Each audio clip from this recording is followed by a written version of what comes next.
Oromiyaa keessatti gidduu kana ol guddaatu jira.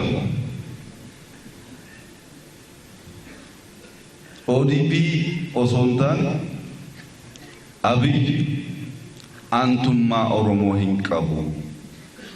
Abiy dhimma Oromoota dagatee jira.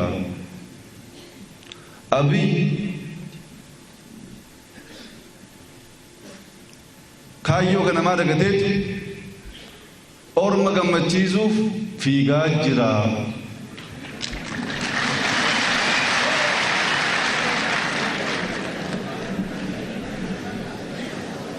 Kana oolelli jiru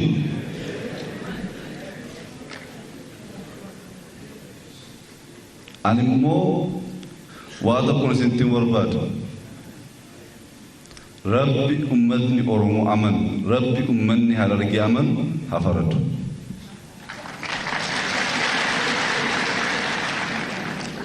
Inna faradu firdiinsa anaafis warra odeessaniifis inuma laalla waliin jechuudha.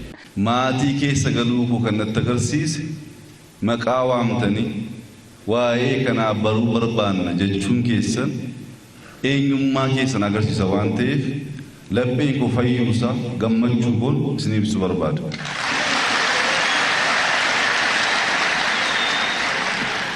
Sirna federaalaa sirna dimokiraatawaa dhugaa ta'e ijaaraa jirra. Isuma ijaara kan duraa'oo hin diigna, maqaa diigna, yaada diigna, caaseffama diigna. Sun diigamuu baannaan injifannoon hin jiru.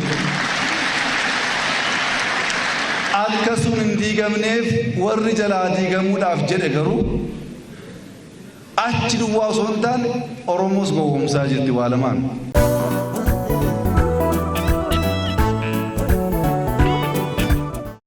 Jawaar addatti jalqabarraa hanga har'aa kan eegaa jiru mootummaadha.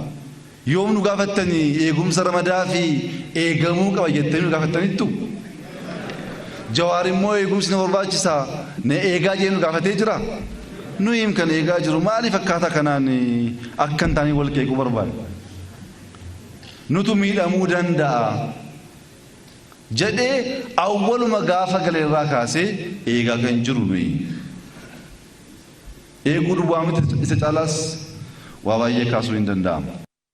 Namni beeku, namni dubbise, namni xiinxale waa'ee Bakkar Waaree dagachuu hin danda'u.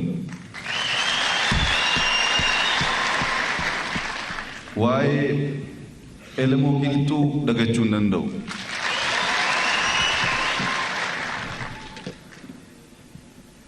Waa'ee Ilma Abbaa Gadaa Jaarraas dagachuu hin danda'u.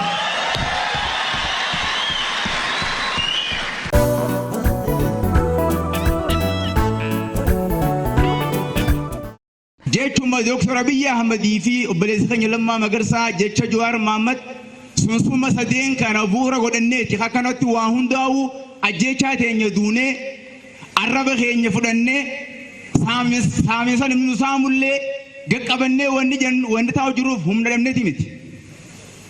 Ummata kana waan jaalannuuf isaan kana ichitti hin shaakallu waan juu qofaaf osoo obboleessinu bira du'ee cisuu jaran hin tuune irra dabru jirra. Dhugaa dubbachuufani akka mataa kiyyaatti jaalallaan dura biyya qabu hin irrifne hin irrisuus maaliif hin irrisne waan inni deebiinaa deebisu laaleetiin irrisa jaalala isaa hidhadha. Garaagarummaan uummata Oromoo gidduutti uumamuu qabu. Arra uummanni maal haasawaa jira? Akka Oromoo gidduutti garaagarummaan uumamte arra mataa ni qabna garuu miila keenya laaluu danda'uu qabna. Nuti immoo akka addunyaa guutuu urgeessinu Oromoon if beekna. Dhibbaa dhibbatti if beekna. Akkan ajooyne jechuudha. Addunyaa guutuuf dawaa qabna nuti Oromoon. Bal'ina garaa haammachuu ni qabna. Akkuma haammachuu beeknuttis hammaachuus ni beekna. Yoo nu hammeesse. Wanni shakkiin jiru jechaadha. Biyyi kun sirna dimookiraasiirraa, sirna walqixxummaa sabaarraa, sirna qabsoon uummata Oromoo dhiinni Oromoo keessa calaqqisurraa karaa biraan nu deebisuu deemti waan juu qalbii teenya keessa nu seene. Sirna kamitti deebuu deemna? Dhiira teenya, ijoollee teenya isin eebbifna. Eebba keenya qabdan ammaas hadaraa Rabbii eegaa. dhaabbanne dhukkuba keenya hiikkachuu danda'u nurra jiraata.